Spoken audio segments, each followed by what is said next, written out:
2 Samuel 9ஆம் அதிகாரம் வாசிங்க. யோனத்தான் நிமித்தம் என்னால் தயவு பெறத்தக்கவன் எவனாவது சவுலின் வீட்டாரில் இன்னும் மீதியாய் இருக்கிறவன் உண்டா என்று தாவீது கேட்டான்.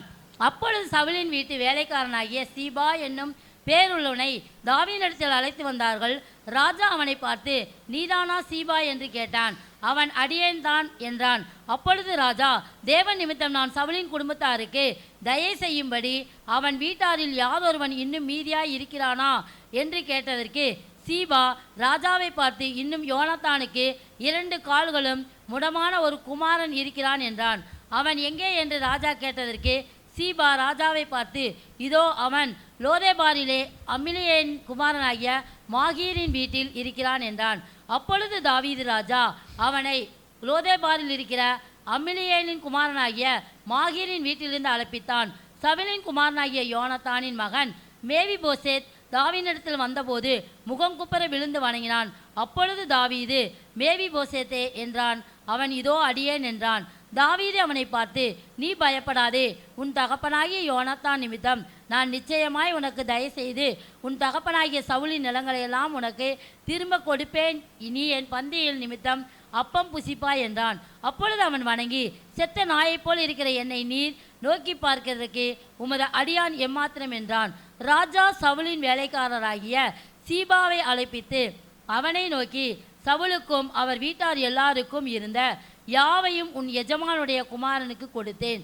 ஆகையால் நீ உன் குமாரரையும் உன் வேலைக்காரரையும் கூட்டிக் கொண்டு உன் எஜமானுடைய குமாரன் புசிக்க அப்பம் உண்டாயிருக்கும்படி அந்த நிலத்தை பயிரிட்டு அதன் பலனை சேர்ப்பாயாக.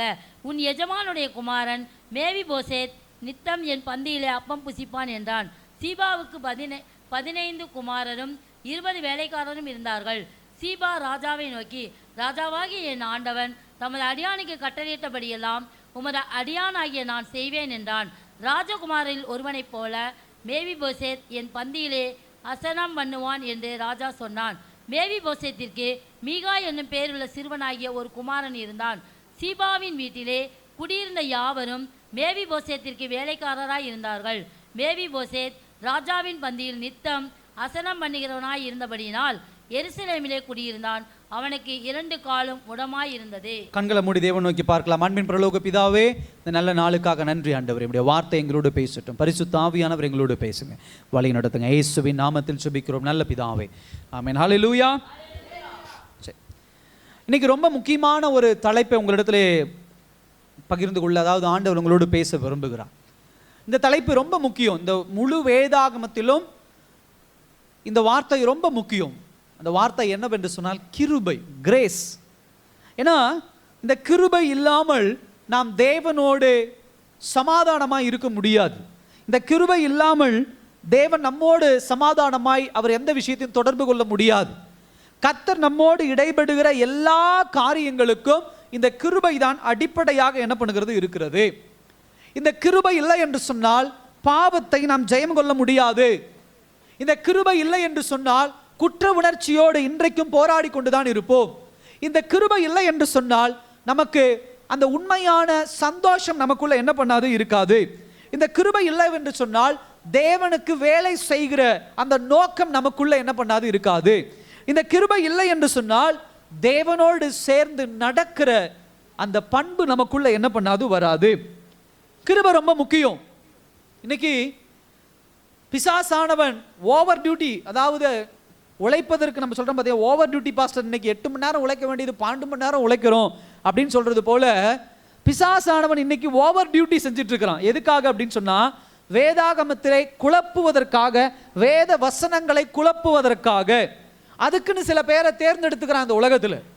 அவங்க பசுத்தோல் போர்த்திய ஓனாய் புலி அப்படிங்கிற ஒரு டயலாக் சொல்கிறது போல அவங்க எப்படிப்பட்டவங்களா இருக்கிறாங்க அப்படின்னு சொன்னால் தேவ வார்த்தைகளை குழப்புவதும் தேவ வசனங்களை குழப்புவதும் தேவ சத்தியத்தை குழப்புவதும் தான் அவங்க வேலை. தேவ சத்தியத்துக்குள்ள ஸ்டடியாக இருக்கிற ஜனங்கள் இன்னைக்கு ஏகப்பட்ட பேர் வந்துட்டாங்க. அந்த மாதிரி நான் அடிக்கடி சொல்றது உண்டு, நம்முடைய சபையில் வேத வசனத்தை கேட்குறீங்க அப்படின்னு சொன்னால் இந்த சத்தியத்தில் வளர்றீங்கன்னா இதே சத்தியத்தில் இருங்க. ஒரு சபையில் இங்கிருந்து அங்கே போகிறது, அங்கேருந்து இங்கே வருது, அப்புறம் அவங்க கூப்பிட்டாங்கன்னா அங்கே போனீங்கன்னா எல்லாம் குழம்பிடும். அவங்க ஒன்று பேசுவாங்க, இவங்க. ஏன்னா தேவ பிள்ளைகள் அதிகமான பேருக்கு இன்னைக்கு வேதாகம வசனத்தில் இருக்கக்கூடிய குழப்பங்கள் தெரியல, என்ன டினாமினேஷன் அப்படிங்கிறதுல சரியான கவனம் கிடையாது. ஏகப்பட்ட டினாமினேஷன் உள்ளது. பிதாவை மாத்திரம் வணங்குற ஒரு கூட்டம் உண்டு, இயேசுவை மாத்திரம் வணங்குற ஒரு கூட்டம் உண்டு, பரிசுத்த ஆவியானவரை மாத்திரம் வணங்குற ஒரு கூட்டம் உண்டு, பாவத்தை குறித்தான பயம் இல்லாத ஒரு கூட்டம் உண்டு. ஏகப்பட்ட டினாமினேஷன் உண்டு, பிரிவுகள் உண்டு. இப்படிப்பட்ட கூட்டத்துக்குள்ள போய் மாட்டிக்கிட்டீங்கன்னா அவங்க பேசுகிற விஷயங்கள் எல்லாமே ஒருவேளை சரியாக இருக்குமோ, நம்ம பாஸ்டர் குழப்பறாரோ, நம்ம போதகர் குழப்பறாரோ அப்படிங்கிற ஒரு டவுட் வந்துடும். ஸோ இந்த மாதிரி விஷயங்களில் தேவ ஜனங்கள் என்ன பண்ண எச்சரிக்கையாக இருக்கணும். சில நேரத்தில் நம்ம சொல்கிறோம் தேவனுக்கு கீழ்ப்படியணும், சத்தியத்துக்கு கீழ்ப்படியணும், வேத வசனத்துக்கு கீழ்ப்படியணும், சபை போதகருக்கு கீழ்ப்படியணும் அப்படின்னு சொன்ன உடனே சில சபைகளில் பேசுகிறாங்க லீகலிசம்னு சொல்லுவாங்க. சுதந்திரம், கர்த்தர் உன்னை சுதந்திரமாக்கிட்டார், நீ யாருக்கு கீழ்ப்படியணும், எதுக்காக கீழ்ப்படுகிற, நீ யாருக்கு கீழ்ப்படிய வேண்டிய தேவையில்லை. பயம் உங்ககிட்ட இருந்து ஆண்டவர் எடுத்து போட்டார், எதுக்கு பயப்படுற, ஜாலியாயிரு, சந்தோஷமாயிரு, மகிழ்ச்சியாயிரு, இப்படின்லாம் என்ன பண்றது சொல்றது உண்டு. நல்லா கவனிங்க, இதெல்லாம் குழப்பி விடுற கூட்டம். ஸோ இந்த மாதிரி பேசி என்ன பண்ணிடுவாங்க, குழப்பி விட்டுருவாங்க. சகோதர சகோதரியே, கிருபை என்பது ரொம்ப அவசியமானது. அதை சரியாக புரிந்து கொள்ளுகிறவர்கள் தான் வேத சத்தியத்தில் நிலை நிற்பார்கள், சபையிலே நிலை நிற்பார்கள், பரலோகத்திற்கு தகுதியை பெறுவார்கள். இன்னைக்கு நம்ம வேத வசனத்தில் பார்க்குற ரோமர், கலாத்தியர், எபேசியர், இதுல எல்லாம் பவுல் இந்த கிருபையை குறித்து அதிகம் பேசுறது உண்டு. புதிய ஏற்பாட்டில் இந்த கிருபையை குறித்து அதிகம் பேசுறது உண்டு. அதில் தான் நிறைய குழப்பங்கள் வருது. ஆனால் நல்லா கவனிங்க, பழைய ஏற்பாடு புத்தகத்திலே கிருபைனா என்ன என்பதை அழகாக ஆண்டவர் பல இடங்களில் பேசி இருக்கிறார். பிதாவானவர் பல இடங்களில் வெளிப்படுத்தி இருக்கிறார். தாவீதினுடைய வாழ்க்கையில இந்த சம்பவம் 2 சாமுவேல் 9ஆம் அதிகாரம் என்பது ரொம்ப முக்கியமான ஒரு பகுதி. கிருபையை பற்றி தெள்ள தெளிவாக பேசுகிற ஒரு பகுதி. இன்னைக்கு அதை தான் தியானிக்க போறோம். கிருபைனா என்ன, கிருபை நம்ம வாழ்க்கையில வர்றதுக்கு முன்னாடி நம்ம எப்படி இருந்தோம், கிருபை நம்முடைய வாழ்க்கையில வந்ததுக்கு பிறகு என்னென்ன நடக்க போகுது, கிருபை நம்முடைய வாழ்க்கையில வந்ததுக்கு பிறகு எதிர்காலம் நமக்கு எப்படி இருக்க போகுது, இது 3ஐயும் தான் இன்னைக்கு நம்ம தியானிக்க போகிறோம். நல்ல கவனமா கவனிக்கிறீங்க, கவனம் சிதறவே கூடாது. என்ன வேணா நடக்கலாம் நம்மளை சுத்தி, எது நடந்தாலும், யார் எந்திரிக்கிறாங்க, யார் வராங்க, யார் சண்டை போடுறாங்க, யார் ஃபோன் பேசுறாங்க, எதுவும் கவனிக்கூடாது. வேத வசனத்துல தான் கான்சன்ட்ரேஷன் இருக்கணும். முகம் இந்த பக்கம் தான் இருக்கணும், யார் முகம் பின்னாடி திரும்பக்கூடாது, சைடில் திரும்பக்கூடாது. ஸோ ரொம்ப முக்கியமான ஒரு காரியம். ஸோ நல்லா கவனிங்க, இப்போதான் புரியும். சரி, இப்போ இந்த 2 சாமுவேல் 9ஆம் அதிகாரம் அப்படின்னு கவனிச்சிங்கன்னா, இது தாவீது ராஜா ஆன பிறகு ஒரு ஒரு ஒரு பாதி நாட்கள் கடந்து அவன் நல்ல ஒரு ராஜரீகம் பண்ணிட்டு இருக்கிறான். ராஜ அரண்மனை கட்டிட்டான். போன வாரம் தியானித்தோம், ஆலயம் கட்ட போறாங்கிறான், ஆண்டவர் அதை வேண்டாங்கிறாரு. ஸோ அடுத்த ஸ்டேஜுக்கு நகர்ந்துட்டு போயிட்டு இருக்கான். ஸோ நல்ல ராஜ மேன்மையில் இருக்கிறான், தேசத்தை நன்றாக ஆட்சி செய்து கொண்டு இருக்கிறான். இந்த சமயத்தில் நீங்க கவனிச்சிங்க அப்படின்னு சொன்னா, சவுல் யார் என்று சொன்னால் முதலாக சாமுவேல் கொண்டு தேவன் தேர்ந்தெடுத்த ஒரு ராஜா. அவன் தேவனுக்கு கீழ்ப்படியாதனால சவுலும் அவனுடைய மகன் யோனத்தானும் ஒரு யுத்தத்தில் என்ன பண்றாங்க, மரித்து போகிறார்கள். அதுல சவுல் தாவீதுக்கு ரொம்ப அகைன்ஸ்டா இருந்த ஆளு. ஆனா தாவீது கர்த்தர் சமூகத்தில் ஒப்பு கொடுத்து ரொம்ப கண்ணியமா அந்த விஷயத்தில் நடந்துகிட்டார். சவுலை கொலை செய்யல, அவர் ஒரு யுத்தத்தில் தான் மரித்து போகிறார். சவுலுடைய மகன் யோனத்தானும் தாவீதும் நல்ல ஒரு சிநேகிதர்கள். இன்னைக்கு உலகத்தில் இந்த லெஸ்பியன் அப்படின்னு சொல்லுவாங்க, ஆணும் ஆணும் திருமணம் பண்ணிக்கொள்வது, பெண்ணும் பெண்ணும் திருமணம் பண்ணிக்கொள்ளும். அவங்கள கிறிஸ்தவர்கள் இருக்கிறாங்க, அவங்களுக்குன்னு ஒரு பைபிள் உண்டு. அவங்க போர்ட்ரைட் பண்றது, அவங்க உருவகப்படுத்துகிற ஒரு காரியம் இதுதான். சவுலும் தாவீதும் ஆணும் ஆணும் திருமணம் செய்து கொண்டவர்கள், அவங்க ஒரு லெஸ்பியன் அப்படின்னு என்ன பண்றாங்க சொல்லிட்டு இருக்கிறாங்க. ஏன்னா அவங்களுடைய நட்பு அந்த மாதிரி ஒரு நட்பு. அந்த மாதிரினா லெஸ்பியன்ங்கிற நட்பு கிடையாது, நல்ல ஒரு நண்பனா என்ன பண்றாங்க, 2 பேர் இருக்கிறாங்க. அவர்களுக்குள்ள ஒரு உடன்படிக்கை பண்ணிக்குவாங்க. அப்ப யோனத்தான் சொல்லுவாரு, எங்க அப்பா உன்னை கொலை செய்யணும்னு நினைச்சா நானே உன்னை வந்து இங்கிருந்து அனுப்பிச்சுடுறேன், உனக்கு பாதுகாப்பா இருக்கிறேன் அப்படின்னு. உடனே தாவீது சொல்லுவாரு, என்னால உன்னுடைய தகப்பனுக்கோ உன் குடும்பத்துக்கோ எதிர்காலத்துல எந்த பிரச்சனையும் வராது, நான் கை வைக்க போறது இல்லை அப்படின்னு ஒரு உடன்படிக்கை பண்ணிக்குவாங்க. அந்த உடன்படிக்கையை யோனத்தான் கரெக்டா ஃபாலோ பண்ணுவார். சவுல் தாவீதை கொல்ல நினைக்கிறான்னு தெரிஞ்ச உடனே வந்து, தாவீதை நீங்க இருக்காத, எங்க அப்பா உன்னை கொலை செய்ய பார்க்கிறார், நீ கடந்து போயிடு அப்படின்னு சொல்லி சில காரியங்களை உதவி செஞ்சு தாவீதை என்ன பண்ணுவார், காப்பாற்றி அனுப்பிச்சுடுவார். இப்படிப்பட்ட ஒரு நல்ல ஐக்கியம் 2 பேரும், நல்ல ஒரு உறவு. ஸோ இப்போ சவுலும் யோனத்தானும் மரித்து ஓவர் 20 வருஷம் ஆயிடுச்சு. தாவீது நல்ல ராஜாவா என்ன பண்ணிட்டாரு, அரியணையில் ஏறிட்டார். இந்த நேரத்தில் தான் பார்க்குறோம், 9ஆம் அதிகாரம் 1ஆம் வசனத்தில் பார்க்குறோம், யோனத்தான் நிமித்தம் என்னால் தயவு பெறத்தக்கவன் எவனாவது சவுலின் வீட்டாரில் இன்னும் மீதியாய் இருக்கிறவன் உண்டா என்று தாவீது கேட்டான். இந்த யோனத்தான் நிமித்தம் அப்படிங்கிற வார்த்தை என்ன அடைமொழி அப்படின்னு சொன்னா, அதுக்கு என்ன விளக்கம் அப்படின்னு சொன்னா, யோனத்தானுக்கும் தாவீதுக்கும் இருந்த நட்பின் அடிப்படையிலே, யோனத்தானுக்கும் தாவீதுக்கும் இருந்த உடன்படிக்கையின் அடிப்படையிலே நான் ஏதாவது யோனத்தான் குடும்பத்துக்கு செய்யணும், அதுக்கு அடுத்த ஒரு வார்த்தை தயவு. இந்த வார்த்தை ரொம்ப முக்கியம். கைண்ட்னஸ், கிருபை அப்படின்னு சொன்னா இதுதான் அர்த்தம். தயவு அப்படிங்கிறது தான் அர்த்தம். ஒரு சிம்பிள் டெஃபினேஷன், ஒரு சாதாரண அர்த்தம் என்ன தெரியுமா? கிருபை அப்படின்னு சொன்னா தகுதி இல்லாத ஒருவனுக்கு கிடைக்கக்கூடிய ஒரு காரியத்திற்கு பேர் தான் கிருபை. எனக்கு தகுதியே இல்லை, அது ஆண்டவர் எனக்கு ஒரு கொடுக்குறாருன்னு சொன்னா அதுக்கு பேர் தான் என்னது? கிருபை. இந்த இடத்துல பாருங்க, தாவீது ஒரு ராஜாவா ஆயிட்டான். ஒரு நல்ல ராஜா, ஒரு நல்ல அறிவுள்ள ராஜா, தன்னுடைய ராஜா அரியணைக்கு எந்த ஒரு பிரச்சனையும் வந்துவிடக்கூடாது என்று நினைக்கிற ராஜா எப்படி யோசிப்பானா, சவுலனுடைய சந்ததி யாருமே இருக்கக்கூடாது. ஏன்னா பிற்காலத்தில் அவங்க சந்ததி யாராவது இருந்தாங்கன்னா நமக்கு எதிரியா வந்துருவாங்க, நமக்கு போட்டியா வந்துருவாங்க, அவங்களை எல்லாத்தையும் கொலை செய்யணும் அப்படின்னு நோக்கத்தில் தான் இருப்பாங்க. ஆனா தாவீது இங்க கொடுக்கிற ஒரு வார்த்தை, சவுல் தாவீதுக்கு எதிராக தாவீதை கொலை செய்ய வகை தேடினவன். அப்படிப்பட்ட சவுலுக்கு எதிராக தயை செய்ய நினைத்தவன் தான் யார் என்று சொன்னால் தாவீது. ஹல்லேலூயா. இந்த இன்சிடென்ட் ரொம்ப கவனிங்க, நல்லா கவனிக்கணும். தாவீது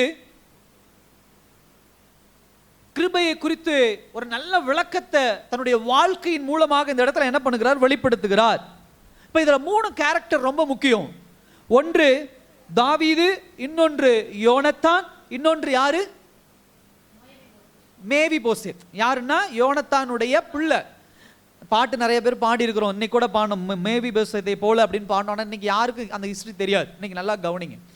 சவுலுடைய பிள்ளை யோனத்தான், யோனத்தானுடைய பிள்ளை மேவிபோசேத், அது இல்லாம தாவீது. 3 கேரக்டர்.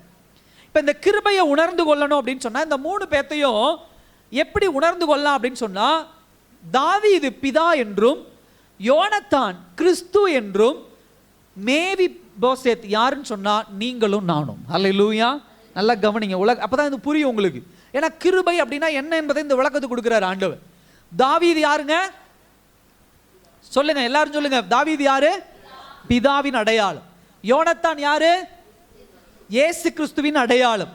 3வது யாரு? மேவி போசேத் யாருடைய அடையாளம்? நீங்களும் நானும். நீங்களும் நானும் மீன்ஸ் ஜனங்கள், பாவப்பட்ட ஜனங்கள், பாவம் பண்ண ஜனங்கள், இப்படிப்பட்ட ஜனங்கள். இந்த 3 கேரக்டரை நீங்க நல்லா புரிஞ்சுக்கிட்டீங்கன்னா தான் இந்த பிரசங்கத்தை நீங்க நல்லா என்ன பண்ணணும், புரிந்து கொள்ள முடியும். இப்ப நல்லா கவனிங்க. இப்ப ஃபர்ஸ்ட் பாயிண்ட் என்ன அப்படின்னு சொன்னா, நாம் இருக்கும் இடத்தில் நம்மை தேடி என்ன வரும்? கிருபை வரும். ஹல்லேலூயா. கிருபை அப்படின்னு சொன்னா நாம் இருக்கும் இடத்தில் நம்மை தேடி என்ன பண்ணும்? கிருபை வரும். இதுல முதல் காரியம் என்ன அப்படின்னு சொன்னா, யோனத்தானின் நிமித்தம் யாருக்காவது நான் எதையாவது செய்யணுமா என்று சொல்லி இன்னும் மீதியாய் இருக்கிறவன் உண்டா என்று தாவீது கேட்டான். அப்ப அவங்க வீட்டில் வேலை செய்யக்கூடிய, சவுல் வீட்டில் முன்னிருந்து வேலை செய்யக்கூடிய சீபா அப்படின்னு சொல்லக்கூடிய ஒரு ஆளை தேர்ந்தெடுத்து அவன்கிட்ட கேட்கிறான், ஏப்பா இன்னும் யோனத்தானுடைய குடும்பத்தில் யாராவது உயிரோடு இருக்கிறாங்களா அப்படின்னு சொல்லி. ஆமாங்க ஐயா, யோனத்தானுடைய பிள்ளை ஒருத்தன் உயிரோடு இருக்கிறான். அவன் எந்த ஊர்ல இருக்கிறான்? ஒளிந்துட்டு இருக்கிறான். லோதா பாரிலே என்ன பண்ணிட்டு இருக்கிறான்? லோதா பாரிலே ஒளிந்து கொண்டு இருக்கிறாங்க, பயந்து ஒளிந்து கொண்டு இருக்கிறான் அப்படின்னு சொன்ன உடனே தாவீது என்ன பண்றாரு? தான் கூட இருக்கக்கூடிய சில ஆட்களை தேர்ந்தெடுத்து, நீங்க போய் லோதா பாரில இருக்கக்கூடிய மேவி போசேத்தை அழைச்சிட்டு வாங்க அப்படிங்கிறாரு. அல்லேலூயா. கவனிங்க, நல்லா கவனிங்க. கடவுள் என்ன பண்றாரு அப்படின்னு சொன்னா, இன்றைக்கு உங்களையும் என்னையும் அவருடைய கிருபை தேடி வந்திருக்கிறது. எதன் நிமித்தம் அவருடைய கிருபை தேடி வந்திருக்கிறது? நல்லா கவனிங்க. மேவி போசேத்தை தாவீது தேடி ஆள் அனுப்பிச்சிருக்கிறான். மேவி போசேத் எங்க இருக்கிறான்? அவனை பிடிச்சு கூட்டிட்டு வாங்க அப்படின்னு சொல்லி ஆள் அனுப்பிச்சிருக்கிறான். யாருடைய நிமித்தம்? யோனத்தானின் நிமித்தம். யோனத்தான் யாரு? அடையாளம் இயேசு கிறிஸ்துவின் அடையாளம். அல்லேலூயா. சோ இயேசு கிறிஸ்துவின் நிமித்தம் பிதாவானவர் உங்களையும் என்னையும் தேடி அவருடைய கிருபையை கொண்டு வந்திருக்கிறார். அல்லேலூயா. புரியுதா உங்களுக்கு? அதுதான் கிருபை. கிருபை என்பது நான் தேடி போனது அல்ல. மேவிபோசேத் தாவீதை தேடி போகல. மேவிபோசேத் தாவீது கிட்ட போய் ஆண்டவரே இதை பண்ணுங்க அப்படின்னு சொல்லல. இதுக்கு இன்னொரு காரணம் என்னன்னா, மேவிபோசேத் ஒரு முடமுள்ள ஒரு ஆள், 2 காலம் அவனுக்கு வேலை செய்யாது. அப்படிப்பட்ட முடமுள்ள ஒரு ஆள் போய் கடவுள்கிட்ட போய் தாவீதுட்ட போய் இங்க பாரு தாவீது, எனக்கு 2 காலம் வேலை செய்யல, எனக்கு ஏதாவது உதவி பண்ணு அப்படின்னு போய் கேட்கல. தாவீது அவனை தேடி வந்தான். ஹல்லேலூயா. அந்த மெசஞ்சர் தான் கிருபை அப்படிங்கிறதுக்கு ஒரு அடையாளம். அனுப்பின ஆள் பாத்தீங்களா, அதுதான் கிருபை. அந்த கிருபை தேடி வந்தது. பிதாவானவர் அந்த கிருபை என்ன பண்ணார்? அனுப்பினார். யாருடைய நிமித்தம்? யோனத்தானினுடைய நிமித்தம். இப்ப நல்லா கவனிங்க. ஃபர்ஸ்ட் பாயிண்ட், கிருபை தேடி வரும் அப்படின்னு சொன்ன பாத்தீங்களா, அதுல ஒரு 2-3 பாயிண்ட் பார்க்கிறோம். முதலாவது, கிருபை நம்ம தேடி வரதுக்கு முன்னாடி நம்ம எப்படிப்பட்டவங்களாக இருந்தோம்? நாம் பாவத்தில் விழுந்தவர்களாக இருந்தோம். ஃபர்ஸ்ட் பாயிண்ட் என்னங்க? நாம் பாவத்திலே விழுந்தவர்களாக இருந்தோம். 9ஆம் அதிகாரம் 3ஆம் வசனம் 13ஆம் வசனத்துல ஒரு பிசிக்கல் டிசார்டர், அதாவது மாம்ச குறைபாட சொல்லுது. 2 கால்களும் முடமான ஒரு குமாரன். 13ஆம் வசனத்தில் பார்க்கிறோம், 2 காலும் முடமா இருந்தது. இந்த முடம் என்பதை நம்ம எதை குறிக்கலாம் அப்படின்னு சொன்னா, ஒரு ஸ்பிரிச்சுவல் டிசார்டர், ஒரு ஆவிக்குரிய குறைபாடு. சகோதர சகோதரியே நல்லா கவனிங்க. இதை குறித்து ஒரு பேக்ரவுண்ட் படிக்கும்போது, இந்த மேவிபோசேத்தை குறித்து ஒரு பின்புலத்தை ஆராயும் பொழுது ஒரு காரியத்தை நான் படித்தேன் ஒரு புத்தகத்தில். அதில் என்ன சொல்லப்படுதுன்னா, இந்த மேவிபோசேத் யோனத்தானுக்கு பிறந்த பிள்ளை ஆரம்ப காலத்தில் நல்ல ஆரோக்கியமான பிள்ளையாக தான் பிறந்திருக்கிறான். ஆரோக்கியமான பிள்ளையாக தான் பிறந்திருக்கிறான். அப்படி பிறந்திருக்கும் பொழுது ஒரு நாள் என்ன ஆயிருக்குன்னா, 2 இன்சிடென்ட் நடந்திருக்கலாம் அப்படின்னு சொல்கிறாங்க. என்ன அப்படின்னு சொன்னால், ஒன்று, இந்த மேவிபோசேத்தை அந்த வீரர்கள் அந்த சண்டை போட்டாங்க பார்த்தீங்களா, அவங்க யோனத்தானை கொண்டாங்க பார்த்தீங்களா, அவங்க ஒருவேளை 2 காலை உடைச்சு விட்டுருக்கலாம் அப்படிங்கிறாங்க. அப்படி இல்லைன்னா இந்த ஷீபான் சொல்லக்கூடிய இந்த வேலையாள் இருக்கான் பார்த்தீங்களா, இவன் அந்த குழந்தையை தூக்கிட்டு ஓடும்போது, வேகமாக ஓடும்போது எதுலையாவது அடிச்சு விழுந்து அந்த 2 காலும் சின்ன வயசுலேயே முறிஞ்சிருக்கலாம். அப்படி முறிஞ்சிருந்து இன்னைக்கு இருக்கிற காலகட்டத்தின் போல அன்னைக்கு மெடிசன்லாம் கிடையாது, மருத்துவம்லாம் கிடையாது. அப்படிப்பட்ட ஒரு காலத்தில் உடஞ்சிருச்சுன்னா ஒன்ஸ் உடஞ்சுது, அவ்வளோதான். ஸோ இப்படிப்பட்ட சம்பவங்கள் என்ன பண்ணியிருக்கலாம், நடந்திருக்கலாம். இதனால தான் மேவிபோசேத் முடக்கு உள்ள ஒரு பையனாக மாறி இருக்கலாம், ஒரு முடவனாக மாறி இருக்கலாம் அப்படின்னு சொல்லி இந்த ஹிஸ்டரி சொல்கிறாங்க, பின்புலம் சொல்கிறாங்க. சகோதர சகோதரி, இதை வச்சு நம்ம பார்க்கும்போது நீங்களும் நானும் மேவிபோசேத்தின் அடையாளம்னா, ஆரம்ப காலத்திலே கர்த்தர் உங்களையும் என்னையும் படைக்கும் பொழுது ஏதேன் தோட்டத்தில் ஆதாமையும் ஏவாளையும் என்ன நோக்கத்தோடு படைத்தார் என்று சொன்னால், அவரோடு நடக்கக்கூடிய, அவரோடு உலாவக்கூடிய, அவரோடு தரித்திருக்கக்கூடிய, அவரோடு சேர்ந்திருக்கக்கூடிய, அவரோடு ஆராதிக்கக்கூடிய ஒரு சூழ்நிலையை தான் கர்த்தர் படைத்தார். ஆனா அப்படி படைத்த கடவுள் நாம் பாவம் செய்ததனால கர்த்தரை விட்டு தூக்கி எறியப்பட்டோம். ஏதேன் தோட்டத்தை விட்டு தூக்கி எறியப்பட்டோம், ஏதேன் தோட்டத்தை விட்டு பிரிக்கப்பட்டோம். இப்படிதான் ஆவிக்குரிய குறைபாடு இன்னைக்கு உங்களுடைய வாழ்க்கையிலும் என்னுடைய வாழ்க்கையிலும் வந்திருக்கிறது. நம்முடைய சந்ததி தொடங்கும் பொழுது கர்த்தரோடு கூட இருந்தோம். ஆனா பாவம் வந்ததனால, பாவத்துக்குள்ள நம்ம விழுந்ததனால, பாவத்தின் சந்ததியாகிய ஆதாம் ஏவாளுடைய பிள்ளையாய் நாம் மாறினதனால கர்த்தரை விட்டு பிரிக்கப்பட்டு, செப்பரேட் ஆகி, கர்த்தரை விட்டு புறந்தள்ளப்பட்டு, கர்த்தரை விட்டு தூரமாய் கிடந்தோம். அல்லேலூயா. எப்படி மேவிபோசேத் ரொம்ப தூரமா கடந்தானோ அதுபோல தூரமா என்ன பண்ணோம், கடந்தோம். பாவம் நம்மையும் உங்களையும் என்னையும் கடவுளை விட்டு என்ன பண்ணுது, பிரித்தது. தேவனை விட்டு என்ன பண்ணுது, பிரித்தது. இப்படிப்பட்ட ஒரு நேரத்துல தான் எது தேடி வந்துச்சு, மேவிபோசேத்தை எப்படி தாவீது ஆள் அனுப்பி மேவிபோசேத்தை கண்டுபிடிச்சு கூட்டிட்டு வாங்க அப்படின்னு சொன்னது போல, பாவத்தினாலே பிரிந்து கிடந்த உங்களையும் என்னையும் தேவனுடைய கிருபை தேடி வந்தது. ஹல்லேலூயா. நீங்க தான் மேவிபோசேத்தா, ராஜா உங்களை கூப்பிடுறாரு வாங்க அப்படின்னு சொன்னது போல, உங்களும் நீங்களும் நானும் பாவத்திலே விழுந்து கிடந்து, சேற்றிலே கிடந்து, அவமானத்திலே கிடந்து, துக்கத்திலே கிடந்து, வியாதியிலே கிடந்திருக்கும் பொழுது தேவனுடைய சுவிசேஷம் கிருபை என்கிற போரிலே, நீ தாயின் கருவிலே உருவாவதற்கு முன்னமே ஆண்டவர் உன்னை தெரிந்தெடுத்திருக்கிறார். நீ தேவ சமூகத்திற்கு வா, நீ ஆண்டவருக்கு தேவை, உன்னை ஆண்டவர் தேடுகிறார் என்று சொல்லி உங்களையும் என்னையும் அவருடைய சத்தியம் அழைத்தது. அல்லேலூயா. இதுதான் கிருபை, இதுதான் கிருபை. பாவத்தில் விழுந்து கிடந்தோம், சகோதர சகோதரி, இந்த இன்சிடென்ட் நீங்க நல்லா வாசிச்சு பாருங்க. இந்த வசனங்களுக்கும் ஆகும் சரி, இதுக்கு பின்னாடியும் சரி, எந்த இடத்திலும் தாவீது மேபி போசேத்துடைய அந்த காலை வந்து சரி பண்ணணும்னு நினைக்கல. அதே முடக்குவாதத்தோட தான் கடைசி வரைக்கும் இருக்கிறார் அவர். அந்த முடக்குவாதத்தோட தான் முடவனாதான் என்ன பண்றாரு இருக்கிறார் அவர். சகோதர சகோதரிய, பாவத்திலிருந்து பிரித்தெடுத்த ஆண்டவர் இன்னமும் நமக்குள்ள பாவ நேச்சர் உண்டு. இயற்கையாக பாவம் செய்கிற அந்த இயற்கை தன்மை உங்களுக்கும் எனக்கும் உண்டு. என்னதான் ஆண்டவருக்குள்ள ஒப்பு கொடுத்தாலும், என்னதான் ஞானஸ்தானம் எடுத்தாலும், என்னதான் திருவிருந்து எடுத்தாலும், நீங்களும் நானும் அறியாமல் சில நேரத்தில் பாவம் செஞ்சிடறோம். கோவப்பட்டிடுறோம், கெட்ட வார்த்தை பேசிடுறோம், திட்டிடுறோம், சில பாவங்களை நம்ம செஞ்சிடறோம். அப்படி செஞ்ச போதெல்லாம் கர்த்தர் திரும்ப உங்களையும் என்னையும் மன்னித்து அவர் அரவணைத்துக் கொள்ளுகிறார். பாத்தீங்களா? ஏன் ஆண்டவர் அதை அனுமதிச்சிருக்கிறாருன்னா அவருடைய கிருபையை எண்ணி துதிப்பதற்காக. அல்லேலூயா. அவருடைய கிருபையை எண்ணி போற்றுவதற்காக. அந்த பலவீனம் இருக்கும் மேவி போசேத்துக்கு. ராஜா அதுக்கு எந்த முயற்சியும் எடுக்கல. ஆனா இருந்தாலும்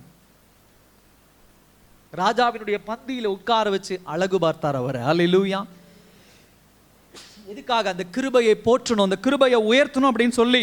ஸோ முதல் பாயிண்ட் அது, பாவத்திலே விழுந்து கிடந்தோம். ரெண்டாவது பாயிண்ட் என்ன அப்படின்னு சொன்னா, இந்த பாவத்தினாலே தேவனை விட்டு தூரமா இருந்தோம். கிருபை நம்மை தேடி வரும் பொழுது நீங்களும் நானும் என்ன பண்ணோம்? தூரமா இருந்தோம். நல்லா கவனிங்க. இந்த இன்சிடென்ட் எப்படி புரிஞ்சுக்கலாம் அப்படின்னு சொன்னா, 2ஆம் வசனத்துல பார்க்கிறோம். வேலைக்காரனாகிய சீபா என்ன பேருள்ளவனை அழைத்து அவன்கிட்ட கேட்குறான், நீ தான் வேலை செஞ்சவனா? ஆமாம். யோனத்தான் வீட்டில் யாராவது இருக்கிறாங்களா அப்படின்னு சொன்னப்ப அவன் 4ஆம் வசனத்தில் சொல்கிறான், இதோ அவன் லோதேபாரிலே என்ன பண்ணுறான்? இருக்கிறான். லோதேபார் அப்படின்னு சொல்கிறது ரொம்ப தொலைவான ஒரு இடம். யோர்தான் நதியெல்லாம் தாண்டி எருசலேம் தேசத்துக்கு ரொம்ப தாண்டி இருக்கக்கூடிய ஒரு இடம். அப்படிப்பட்ட ஒரு இடத்துல தான் என்ன பண்ணுறான் இந்த மேவி போசேத் என்ன பண்ணுறான்? வாழ்ந்து கொண்டு இருக்கிறான். அவன் எங்கே இருக்க வேண்டியவன்? எருசலேமிலே ஒரு அரண்மனையில் இருக்க வேண்டிய ஆள். சவுல், யோனத்தான் ராஜ பரம்பரையிலே தேவனால் தேர்ந்தெடுக்கப்பட்ட ராஜ பரம்பரையிலே வந்த இளவரசன். அப்படிப்பட்டவன் என்ன பண்றான்? பயந்து ஏதோ ஒரு இடத்துல என்ன பண்ணி கொண்டிருக்கிறான்? தொலைவிலே ஒளிந்து கொண்டிருக்கிறான். அவனை தேடிதான் தாவீது ஆள் அனுப்பி, நீ தூரத்தில் இருக்க வேண்டாம், கிட்ட வாப்பான்னு என்ன பண்றாரு? கூப்பிடுறாரு அவரை. அல்லேலூயா. புரியுதா உங்களுக்கு? நீங்களும் நானும் பாவத்தின் விளைவாக, ஆதாம் ஏவாளுடைய சந்ததியின் விளைவாக தேவனை விட்டு நெடுந்தூரத்தில் இருந்தோம். தேவ சத்தத்தை கேட்க முடியாதபடி, தேவ அன்பை ருசிக்க முடியாதபடி, தேவ விடுதலையை ருசிக்க முடியாதபடி நெடுந்தூரத்தில் கடந்தோம். அப்படி கிடந்த உங்களை என்னையும் தேவ கிருபை எதற்காக தேடி வந்துச்சு தெரியுமா? நீ தூரமா இருக்காத, என் கிட்ட வந்துரு. அல்லேலூயா. என் பந்தியில வந்துரு, என் கூட வந்துரு, என் கூட இரு. ஏன் அப்படின்னு சொன்னா, நீ தூரத்துல அவமானப்பட்டு இருக்கிற, வேதனைப்பட்டு இருக்கிற, உனக்கு சப்போர்ட்டுக்கு யாரும் இல்லை. நான் உனக்கு உதவி பண்றேன், நான் உன் கூட இருக்கிறேன். அல்லேலூயா. என்ன ஒரு gift கொடுக்கிறாரு மேவி போசேத்துக்கு தாவீது. நீ என் கூடயே இரு, இந்த அரண்மனையிலே இரு. இந்த அரண்மனையில் இருக்கிறது மாத்திரமல்ல, என்னுடைய பந்தியில நான் தினந்தோறும் நான் சாப்பிடுகிற அந்த ராஜ மேஜையில உனக்கும் ஒரு இடம் உண்டு. அல்லேலூயா. எவ்வளோ ஒரு பெரிய ஒரு இடம் பாருங்க. தூரமா இருந்த மேவி போசேத்தை ராஜ அரண்மனையிலே தன்னுடைய பந்தியிலே உட்கார வைத்தார். கிருபை அப்படித்தான் தேடி வந்தது. எதன் நிமித்தம்? மேவி போசேத் ஏதாவது செஞ்சானா? ராஜாவை எங்கேயாவது காப்பாத்தினானா? இல்ல ராஜாவுக்கு ஏதாவது பணம் கொடுத்து உதவி பண்ணானா? அவன் ஒண்ணுமே பண்ணல, பயந்து கிடந்தான். எப்படி இப்படிப்பட்ட ஒரு காரியம் அவனை தேடி வந்தது? யாரின் நிமித்தம்? யோனத்தானி நிமித்தம். அல்லேலூயா. உங்களுக்கும் எனக்கும் தேவ சமூகத்தில் வந்து உட்கார்றது, நாளைக்கு பரலோகம் போறது, தேவனுடைய பந்தியில உட்கார்றது, இப்படிப்பட்ட கிருபைக்கு நீங்களும் நானும் ஏதாவது செஞ்சிருக்கிறோமானா? எதுவும் செய்யல. அப்ப எனக்கு ஏங்க இந்த கிஃப்ட், எனக்கு ஏங்க இந்த பரிசு, எனக்கு ஏங்க இது அப்படின்னு சொன்னா அதுக்கு ஒரே ஒரு காரணம். யாரு? யோனத்தான் நிமித்தம் மேவி போசேத்துக்கு அந்த பந்தியில் இடம் கிடைச்சது போல இயேசுவின் நிமித்தம் உங்களுக்கும் எனக்கும் பரலோக பந்தியில் இடம் கிடைச்சிருக்குது. அல்லேலூயா. இயேசு செய்த உடன்படிக்கை, அதன் நிமித்தம் தான் ஆண்டவர் அப்படிப்பட்ட ஒரு கிருபை என்ன பண்ணியிருக்கிறார்? கொடுத்திருக்கிறார். அவருடைய பிரசன்னத்துக்குள்ள போறது. ரெண்டாவது பாயிண்ட். மூணாவது காரியம், பாவம், அதாவது பாவத்திலே விழுந்து கிடந்தோம் அந்த கிருபை வரத்துக்கு முன்னாடி. மூணாவது காரியம் என்ன அப்படின்னு சொன்னா, பயந்து கிடந்தோம். அல்லேலூயா. மேவி போசேத் அந்த ரொம்ப தொலைவில் ஏன் வாழ்ந்துட்டு இருக்கிறான் அப்படின்னு சொன்னா, அந்த காலகட்டத்தில் ஒரு ராஜாவை கொல்றாங்கன்னா என்ன பண்ணுவாங்க? அவன் சந்ததியை அழிச்சிருவாங்க. என்ன பண்ணிடுவாங்க? நான் ஏற்கனவே சொன்ன, அவன் சந்ததியை அழிச்சிருவாங்க. ஒருவேளை மேவி போசேத் இன்னும் உயிரோடு இருக்கிறான், யோனத்தானுடைய மகன் இன்னும் உயிரோடு இருக்கிறான் அப்படிங்கிறத தாவீதுக்கு ஒரு வேளை தெரியப்படுத்தி இருந்தா, அவனுடைய பழக்க வழக்கம், அவனுடைய நெறிமுறை எப்படிப்பட்டதா இருக்கும்? உடனே அவனை பிடிச்சு கொன்றுங்க, அவன் உயிரோடு இருக்கக்கூடாது. நாளைக்கு நமக்கு ஏதாவது தீங்கு வந்துடக்கூடாது. ஏன்னா அவனுக்குன்னு ஒரு கூட்டத்தை சேர்த்துப்பான், அவனுக்குன்னு சப்போர்ட்டுக்கு ஒரு ஆள் இருப்பாங்க. அவனை என்ன பண்ணிருங்க, கொண்டு வந்துருங்க அப்படின்னு சொல்லி. இப்படிப்பட்ட இதில் பயந்து போய் யாரு கிடக்கிறா? மேவிபோசேத் என்ன பண்றான்? ஒளிந்து வாழ்ந்து கொண்டு இருக்கிறான். ஏற்கனவே அவனுக்கு 2 கால் கிடையாது, இப்போ அவனுக்கு சப்போர்ட்டுக்கு யாரும் கிடையாது. சின்ன வயசுல அப்பாவோட ராஜ அரண்மனையில் இருந்தவன் ஒரு வீட்டுக்குள்ள ஒளிந்து யாராவது நம்மளை கண்டுபிடிச்சிருவாங்களோ என்று சொல்லி ஒளிந்து பயந்து நெடுந்தூரத்தில் வாழ்ந்து கொண்டு இருக்கிறான். இப்படிப்பட்டவன் வந்த உடனே அவன் எதுவுமே சொல்லலை. ஆனா தாவீது ஒரு வார்த்தை சொல்றான். அந்த வசனத்தை வாசிங்க. 7ஆம் வசனத்தில் என்ன சொல்றான்? நீ என்ன பண்ணாத, பயப்படாத. ஹல்லேலூயா.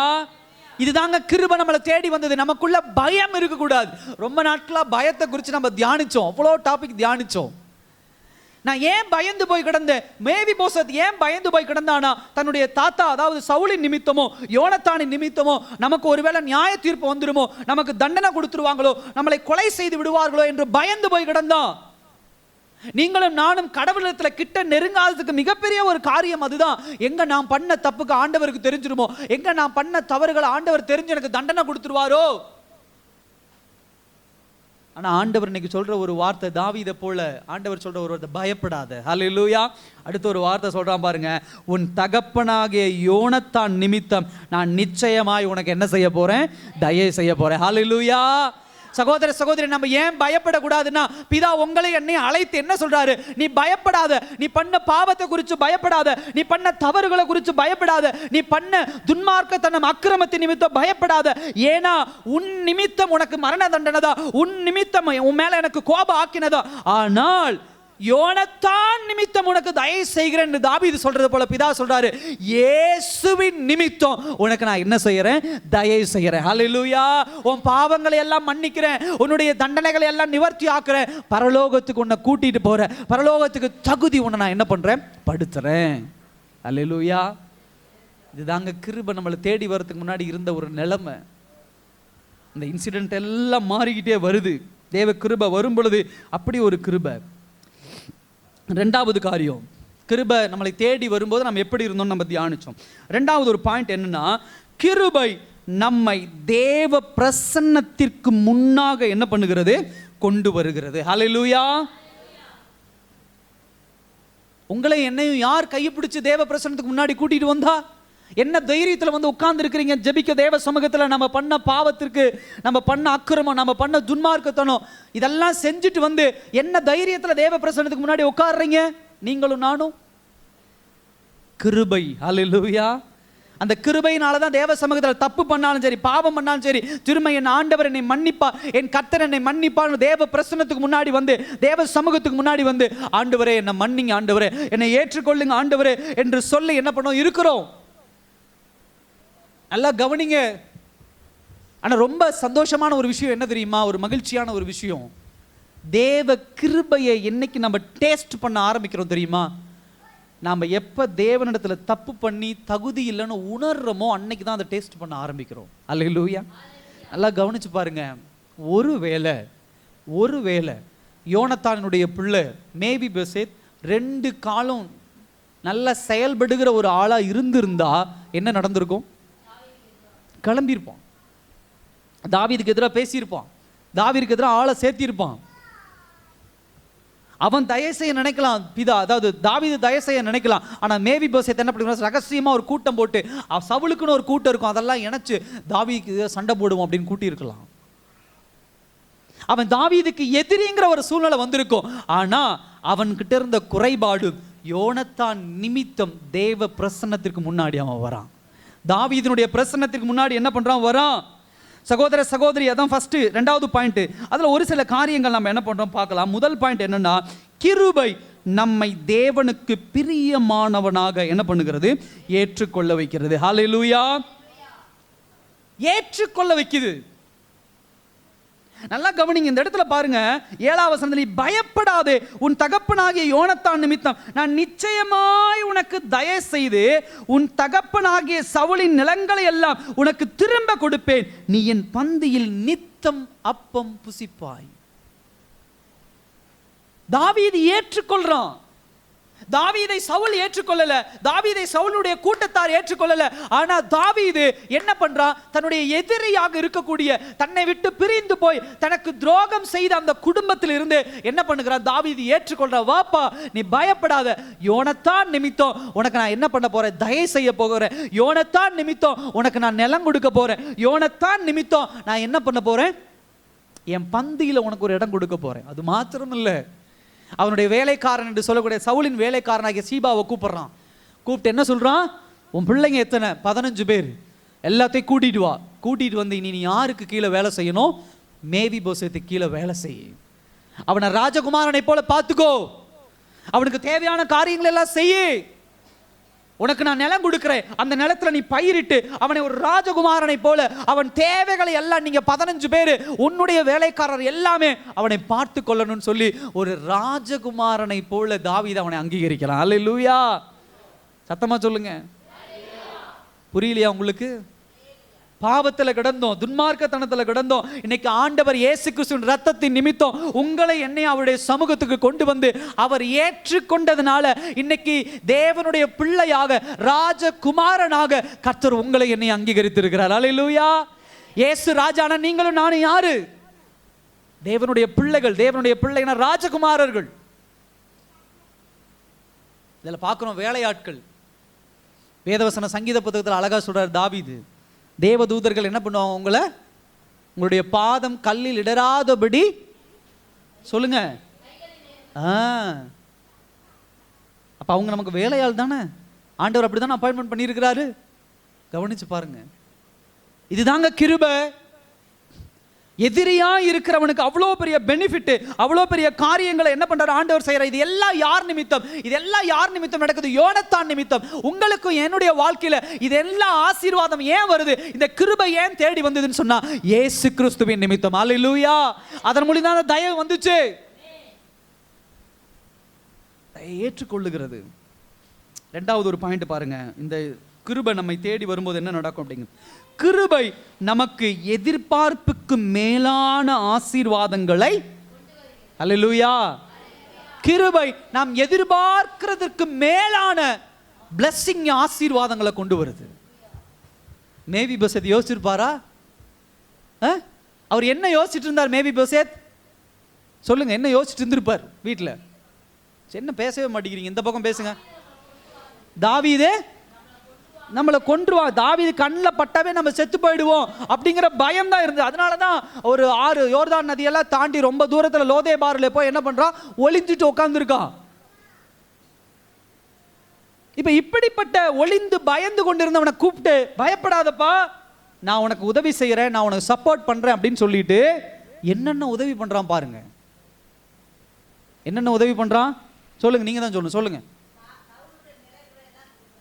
சவுலுடைய நிலம் கொடுக்குறான். அடுத்தது வேலையாட்களை கொடுக்குறான்.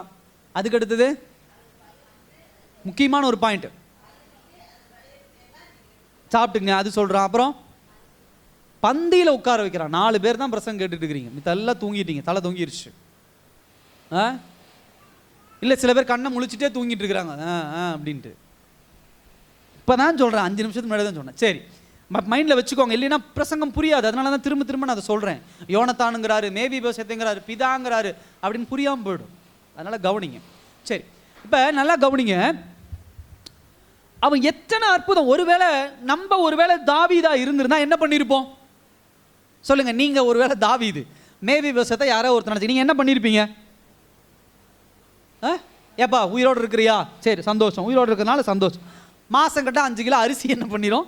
10 கிலோ அரிசி, 1 கிலோ பருப்பு, ஒரு 2 லிட்டர் எண்ணெய், இதெல்லாம் உனக்கு கொடுத்துட்றேன், வீட்டில் சாப்பிட்டு நீ என்ன பண்ணு. இன்னைக்கு பெற்றவங்களுக்கே அப்படி தானே பண்ணுறாங்க. கொண்டு போய் எங்கேயாவது விட்டுட்டு, சரி மாதம் உனக்கு 500 ரூபா கொடுத்துறேன், சாப்பிட்டுக்கோ, 1000 ரூபா கொடுத்துக்கிறேன், இப்படி தானே பண்ணுறாங்க. ஆனால் தாவீது ஏன் இந்த அளவுக்கு எஃபோர்ட் எடுக்கணும்? எஸ், ராஜ பந்தியில் உன்னை உட்கார வைக்கிறீங்க. ராஜ பந்தியில் ராஜ குடும்பத்தினர் மாத்திரம் தான் உட்காரணும், வேற யாரும் உட்காரக்கூடாது. அப்போ இவனை எப்படி பார்க்குறான்? தன்னுடைய பிள்ளையா பார்க்குறான். என் பந்தியில் நீ என் பிள்ளைகளுக்கு ஈக்குவலாக நீ உட்கார்றா, மேவிபோசேத் நீ உட்கார், எனக்கு என்ன சாப்பாடு பரிமாறுதோ அந்த சாப்பாடு தான் உனக்கு. நாங்கள் அங்கே ரகசியங்களை பேசுவாங்க, அந்த ரகசியம் உனக்கு தெரியட்டும். எல்லாம் நீ என் குடும்பத்து ஆட்கள், நீ என் பிள்ளை. அல்லேலூயா. ஏற்றுக்கொள்றான், அந்த அளவுக்கு ஏற்றுக்கொள்ளான். எதன் நிமித்தம் ஏற்றுக்கொள்ற தாவீது? யோனத்தானின் நிமித்தம்.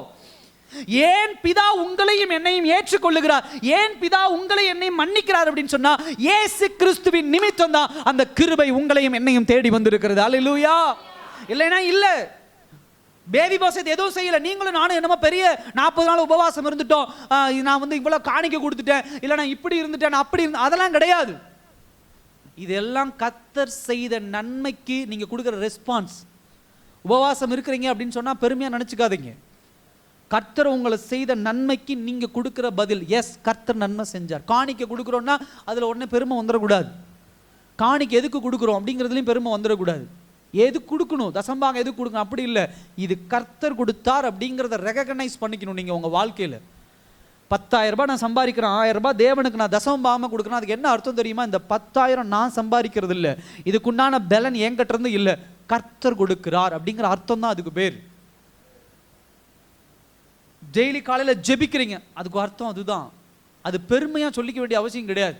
நான் கொடுக்கறனால எல்லாம் சரியாயிடும், நான் ஜெபிக்கிறனால எல்லாம் செய்யறேன், அப்படி கிடையாது. தகுதியே கிடையாது எனக்கு. எல்லாம் யோனத்தான் நிமித்தம், எல்லாம் இயேசு கிறிஸ்துவின் நிமித்தம். அந்த பிளெஸிங், ஆசீர்வாதம் எல்லாம் எனக்கு தேடி வருது. நான் சொன்ன பார்த்தீங்களா எத்தனை ஆசீர்வாதம். நான் ஏற்கனவே சொன்னது போல 5 கிலோ அரிசியும் பருப்பு வாங்கிட்டு அமைதியாக இருறான்னு சொல்லியிருக்கலாம். இல்லை, கிட்ட கூட்டிட்டு வந்து நிலத்தை எல்லாம் கையில கொடுத்து, ராஜா வேலையாட்களை எல்லாம் கையில கொடுத்து, என் பந்தியில உட்கார்றான், நீ பந்தியில உட்கார வச்சு மேவி பேசத்தை அப்படி தூக்கி வச்சு கொண்டாடுறாரு தாவீது. இதுதாங்க கிருபை. கர்த்தர் உங்களை என்னை அப்படிதான் தூக்கி வச்சு கொண்டாடுறாரு. கிருபை இப்படி தேடி வந்துச்சு. இதுக்கு பெஸ்ட் எக்ஸாம்பிள் ரோமர் புத்தகத்தில் 8ஆம் அதிகாரம் 32ஆம் வசனத்தில் பார்க்குறோம். பவுல் சொல்றாரு, தம்முடைய சொந்த குமாரன் என்றும் பாராமல் நம் எல்லோருக்காகவும் அவரை ஒப்பு கொடுத்தார், அவரோடு கூட மற்ற எல்லாவற்றையும் நமக்கு அருளாதிருப்பது எப்படி? நமக்கு பிளஸிங், இயேசு கிறிஸ்துவின் நிமித்தம் நமக்கு கிடைக்கிற ஆசீர்வாதம். எபேசியர் 1ஆம் அதிகாரம் 3ஆம் வசனத்தில் பார்க்கிறோம், அவர் கிறிஸ்துவுக்குள் உன்னதங்களிலே ஆவிக்குரிய சகல ஆசீர்வாதத்தினால் நம்மை ஆசீர்வதித்திருக்கிறார். 2 பேதுரு 2:3 வசனத்தில் பார்க்கிறோம், தம்முடைய மகிமையினாலும் காருண்யத்தினாலும் நம்மை அழைத்தவரை அறிகிற அறிவினாலே ஜீவனுக்கும் தேவபக்திக்கும் வேண்டிய யாவற்றையும் அவருடைய திவ்ய வல்லமையானது நமக்கு தந்தருளினது மன்றி. பார்த்துக்கோங்க, எப்படி தாவீது மேவி பேசத்துக்கு இவ்வளவு ஆசீர்வாதங்களை கொடுத்தானோ, கிருபை வந்ததுனால அதே கிருபையினால தான் கர்த்தர் இந்த ஆசீர்வாதங்களை எல்லாம் நமக்கு கொடுக்கிறார் ஆண்டவர். ஸோ கிருபை தேவ பிரசன்னத்துக்கு முன்னாக நம்மளை கொண்டு போகுது அப்படின்னு சொன்னால் அதில் 2 பாயிண்ட் பார்த்தோம். முதல் பாயிண்ட் என்ன? ஃபர்ஸ்ட், கிருபை நம்மை தேவனுக்கு பிரியமானவனாக ஏற்றுக்கொள்ள வைக்கிறது. 2வது பாயிண்ட் என்ன?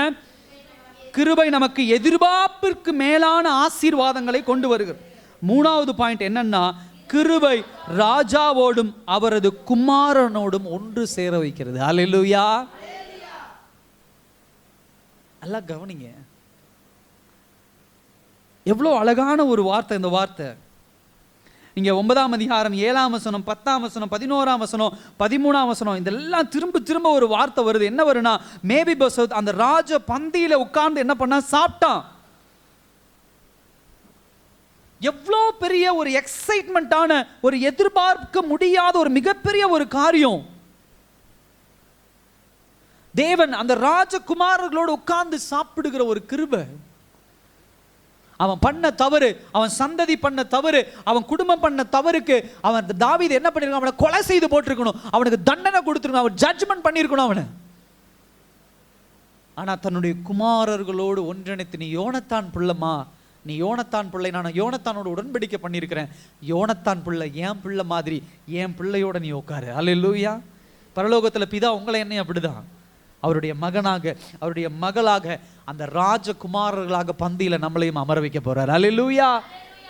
அவ்வளவுதான். நான் சந்தோஷம். 2 பேர் தான் கத்துறீங்க, சத்தமா இல்லையோ சொல்லுங்க. பரலோகம் போக சந்தோஷம் இல்லையா உங்களுக்கு? எவ்வளவு பெரிய ஒரு கிருபை இந்த விஷயத்துல, எவ்வளவு பெரிய, இதுக்கு மேல என்ன இந்த உலகத்துல சந்தோஷம் வேணும்? அல்லேலூயா. தேவனுடைய பந்தியில உட்காருது, தேவனுடைய ராஜகுமாரர்களோட பந்தியில உட்காருது. இதுக்கு மேல அன்னைக்கு இஸ்ரவேல் தேசத்துல யாருக்கு அந்த எக்ஸைட்மெண்ட் இருக்கும்? யாருக்கும் தகுதி கிடையாது. தாவீது ராஜாக்கும் அவனுடைய குமாரருக்கும் அவருடைய மனைவிகளுக்கும் மாத்திரம் தான் அந்த பந்தியில உட்காரணும். படை தளபதி கூட உட்காரக்கூடாது. ராஜ குடும்பம் மாத்திரம் தான் அதுல உட்காரணும். அப்படிப்பட்ட இடத்துல மேவி பேசத்தை போய் உட்கார வைக்கிறாங்க. ராஜா சொல்றேன், எப்பயும் நீ எங்கூட தான் உட்காரணும். ரொம்ப சந்தோஷம். கிருபை தேடி வந்த உடனே கை கால் புரியலை. இப்போ 2 பாயிண்ட் பார்த்துட்டோம். இப்போ 3வது பாயிண்ட் ரொம்ப முக்கியம்.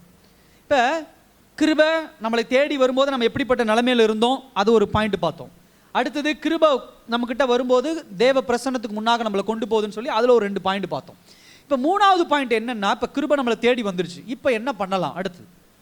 இன்னைக்கு உலகத்தில் சொல்கிறாங்க பார்த்தா, திரும்ப நீ பாவம் பண்ணு, திரும்ப நீ தப்பு பண்ணு, திரும்ப நீ என்ன வேணாம் பண்ணு. போன வாரத்தில் நான் சொன்னது போல் ஒருத்தர் சொல்கிறாரு, ஒரு பாஸ்டர் சொல்கிறாரு, நீ குடிச்சிட்டு வா, நீ விபச்சாரம் பண்ணிட்டு வா, நீ சிகரெட் குடிச்சிட்டு வா, நீ என்ன வேணா தப்பு பண்ணிட்டு வா, கிருபை உன்னை மன்னிக்கும் அப்படின்னு சொல்கிறாரு. இல்லை, தேவனிடத்திலிருந்து கிருபை நம்மளை தேடி வருதுன்னா நம்ம இடத்திலிருந்து ஆண்டவர் என்ன எதிர்பார்ப்பார், அதற்குண்டான ரெஸ்பான்ஸ் எதிர்பார்ப்பார். அப்படிப்பட்ட ஒரு சிச்சுவேஷன் ஏற்படுது. எங்க ஏற்படுது வாசிங்க. இதே 2 சாமுவேல் 19ஆம் அதிகாரம் 24ஆம் வசனத்திலிருந்து 34ஆம் வசனம் வரைக்கும். 2 சாமுவேல் 19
சரி, நல்லா கவனிங்க.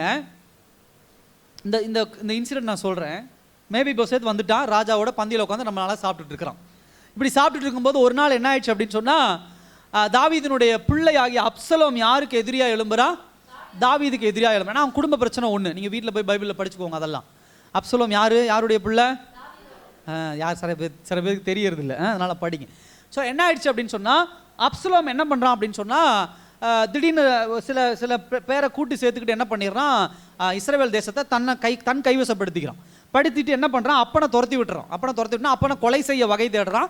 அந்த டைமில் என்ன பண்ணிடுறான், தாவீது ஓடி போய் காட்டுக்குள்ளே ஒளிஞ்சுக்கிறான். அப்போ தாவீதுக்கு யாரெல்லாம் நெருக்கமானவர்களாக இருக்கிறார்களோ, அன்பு செலுத்துகிறார்களோ, அவங்க எல்லாமே தாவீதோடு கூட என்ன பண்ணிடுறாங்க, போயிடுறாங்க. இப்படி போகும்போது மேவி போசேத் வரல. இதில் என்ன ஆயிடுச்சு அப்படின்னு சொன்னால், தாவீதுக்கு ஒரு மாதிரி கேள்வி இருந்துச்சு, ஏன்டா மேவி போசேத் வரல அப்படின்னு சொல்லி. அப்போ அவனுடைய வேலையால் யார், பேர் என்ன, சீபாட்ட கூப்பிட்டு கேட்குறாங்க, ஏப்பா மேவி போசேத் வரல அப்படின்னு சொன்னான். அதுக்கு அவன் சொல்லிடுறான், இல்லை மேவி போசேத் என்ன பண்ணிட்டான், இஸ்ரவேல்லே இருந்துட்டான், அவனுக்கு எப்படி ஒரு சான்ஸ் கிடைக்கும், ஒரு ஹோப், ஒரு நம்பிக்கை கிடைக்கும், ஒரு வாய்ப்பு கிடைக்கும்.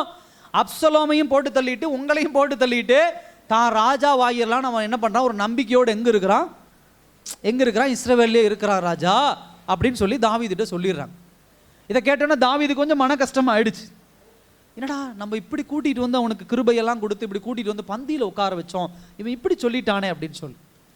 தாவீது கொஞ்ச நாள் ஆகுது, அப்சலோம் செத்து போயிடுறான். அப்சலோம் செத்து போன உடனே தாவீது ஊருக்குள்ளே என்ன பண்ணுறான், கிளம்பி வரான். கிளம்பி வரும் பொழுது அதில் பாருங்க என்ன 24ஆம் வசனத்தில், சவுலின் குமாரனாகிய மேவி போசேத்தும் ராஜாவுக்கு என்ன பண்ணுறான், எதிர்கொண்டு என்ன பண்ணுறான், வரா. நல்லா கவனிங்க. இந்த 3வது பாயிண்ட், கிருபை உங்களுக்குள்ள வந்துருச்சுன்னா நீங்க எப்படி இருக்கணுங்கிறத ஒரு 2 பாயிண்ட் சொல்லி நான் முடிக்கிறேன். ஃபர்ஸ்ட் பாயிண்ட் என்னன்னா, அவர் இல்லாத நிலையில் கிருபை நம்மை விசுவாசமாக வாழ வைக்கிறது. அல்லேலூயா. விசுவாசம்னா ஒருத்தர் மேல நம்ம வைத்திருக்கிற அந்த அந்த நம்பிக்கைக்கு ஈடா நம்ம சொல்லுவோம் பார்த்தீங்களா, உண்மை உள்ளவனாக, விசுவாசம் உள்ளவனாக, அந்த மாதிரி. இப்ப தாவீதுக்குள்ள மன கஷ்டத்தோடு வரான், என்னடா இவன் இப்படி இருக்கிறானே, இவனுக்கு இவ்வளோ பண்ணமே அப்படின்னு சொல்லி. ஆனா கிருபையை பெற்றுக்கொண்ட மேவி போசேத்தை குறித்து தப்பான ஒரு விஷயம் தாவீதுக்கு கன்வே ஆயிடுது. ஆனா வரும் பொழுது தாவீதை எதிர்கொண்டு யார் வரா, மேவி போசேத் ஓடி வரான். அல்லேலூயா. ஓடி வரான். எப்படி ஓடி வரான், 2 காலும் கிடையாது. அவன் எப்படி வந்திருப்பான்னு கொஞ்சம் இமேஜின்ல திங்க் பண்ணி பாருங்க. அல்லேலூயா. நீங்க காலையில ஆராதனைக்கு ஒடியாந்தீங்க பாத்தீங்களா 9 மணிக்கு. அல்லேலூயா. 9 மணி ஆராதனை, 8:55 ஒரு அம்மா அங்கிருந்து உளுந்து பாவம் மண்டையெல்லாம் உடைஞ்சு வந்தாங்க. இன்னொரு ஐயாவை நான் பார்த்தேன், வழி தெரியாம வேகமா இப்படி போயிட்டார். அப்புறம் அங்கே போய் நின்று வழி தெரியாம வந்துட்டீங்க, வாங்க ஐயான்னு அவ்வளோ கண்மூடித்தனமாக சர்ச்சுக்கு தயவு செய்து அப்படி வராதீங்க. அல்லேலூயா. குறைஞ்சிருச்சு சவுண்டு. 9 மணிக்கு ஆண்டவரை எதிர்கொண்டு தேட வந்தோம் பாருங்க. நம்ம சில பேர் பஸ்ஸில் வந்தாங்க, பஸ்ஸு கிடைக்கல, ஏன்னா அதெல்லாம் ஏற்றுக்கொள்கிறேன். இங்கிருந்து 1/4 கிலோமீட்டர் கூட கிடையாது. 9 மணிக்கு ஆராதனைக்கு 9:10, 9:15, 9:20, 1000 பதில் நம்ம சொல்லலாம், என்ன வேணால் பதில் சொல்லலாம். கிருபை நம்மளை எங்கே தேடி வந்துச்சு? தேவ கிருபை. 2 காலும் முடம். அவன் சொல்கிறான், ஐயா என்னால் கழுத மேலே ஏற முடியல. நான் சீபாட்ட சொன்னேன், என்னை கழுத மேலே ஏற்றுடா, நானும் ராஜாவோட வந்துடுறேன். என்னை ஏற்ற மாட்டேன்ட்டாங்க ஐயா. ஆனால் நீங்கள் வரீங்கன்னு கேள்விப்பட்ட உடனே நான் என்ன பண்ணிட்டேன், அது எப்படி அவன் வந்திருப்பான், என்னால் அதை யோசிக்க முடியல. நம்ம நிறைய பேர் ரோட்டில் பார்க்குறோம், பாவம் கால் இல்லாதவங்க எவ்வளோ கஷ்டப்பட்டு போகிறாங்க. சில நேரத்தில் பார்க்கும்போது அவ்வளோ வேதனையாக இருக்கும். ஆனால் தன்னுடைய வயிற்று பிழைப்புக்காக அவங்க அந்த 2 காலும் இல்லாமல் கையில் வச்சு இப்படியோ போகிறாங்க, ரொம்ப கஷ்டப்பட்டு போகிறாங்க. அதே அன்னைக்கு இந்த சைக்கிள், இன்னைக்கு இருக்கக்கூடிய எலக்ட்ரிக் வண்டியெல்லாம் கிடையாது. அப்போ எல்லாரும் குதிரையில் வந்துகிட்டு இருக்கும்போது அவன் அந்த கால் இல்லாமல் கையை வச்சு ஊனி ஊனி தான் வந்திருக்கணும், அப்படி தான் வந்திருக்கணும். இதை பார்த்த உடனே, ஏன்னா ராஜாவுக்கு கோவம் வந்து உடனே அவனை வெட்டுறான்னு சொல்லியிருக்கலாம். ஆனால் அவன் அப்படி வந்த உடனே வீட்டில் ராஜா வந்துட்டாரா அப்படின்னு வீட்டிலேயே ஒளிஞ்சிருந்திருந்தானா, ஏன்னா அப்படிப்பட்ட ஆள் தான் மேவிபோசேத். எங்கள் ராஜா என்னை கொன்றுவாரோன்னு லோதேபாரில் ஒளிஞ்சிட்டு இருந்தவன்.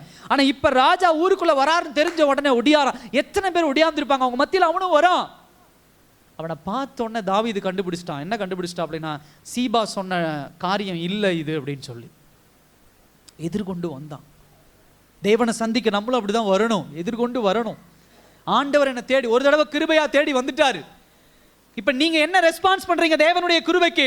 எப்படி தாவீது வரும் பொழுது எதிர்கொண்டு 2 காலும் முடமா இருந்த அந்த மேவிபோசேத் ஓடி அப்படி குதிச்சு வந்தானோ, அதுபோல தேவனை சந்திக்க நமக்குள்ள அப்படிப்பட்ட ஒரு வாஞ்சை இருக்கணும். ஏன்னா மேவிபோசேத் அந்த கிருபையை உணர்ந்தான். கர்த்தர் உங்களுக்கு கொடுத்த கிருபையை உணர்ந்த பிள்ளைகளா இருப்பீங்கன்னா ஆலயத்துக்கு நம்ம லேட்டா வரமாட்டோம். கர்த்தர் உங்களுக்கு கொடுத்த கிருபையை உணர்ந்தவங்களா இருந்தீங்கன்னா டெய்லியும் காலையில ஜெபிக்காம இருக்க மாட்டோம். கர்த்தர் கொடுத்த கிருபையை உணர்ந்தவங்களா இருந்தா என்னைக்கும் ஆண்டவருடைய வேத வசனத்தை படிக்காம நம்ம இருக்க மாட்டோம். நல்லா கவனிங்க. பாவம் பண்ணிக்கிட்டே இருக்கிறது இல்லை, திரும்ப நான் லோதேபாரில் போய் உட்காந்துக்கிறேன், உட்காரல. அடுத்த ஒரு இன்சிடென்ட், ரொம்ப அழகான ஒரு இன்சிடென்ட் பாருங்க. என்ன பண்ணியிருக்கிறான் பாருங்க. 24ஆம் வசனத்துல, ராஜா போன நாள் முதல் அவன் சமாதானத்தோடு திரும்பி வருகிற நாள் மட்டும் அவன் தன் கால்களை, நல்லா பாருங்க அந்த வசனம், கால்களை சுத்தம் பண்ணவும் இல்லை, தாடியை சவரம் பண்ணவில்லை, தன் வஸ்திரங்களை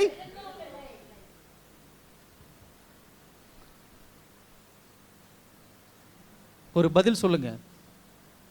இந்த மேவிபோசேத் யாருக்கான அடையாளம்? ஜனங்கள்லாம் யாரு? நம்ம. மேவிபோசேத் நம்ம. தாவீது யாருக்குண்டான அடையாளம்? பிதாவுக்கு உண்டான. யோனத்தான் யாருக்குண்டான அடையாளம்? சூப்பர், எல்லாம் எழுந்துச்சிருக்கீங்க, தூங்கல, ரொம்ப சந்தோஷம். இப்போ நல்லா கவனிங்க.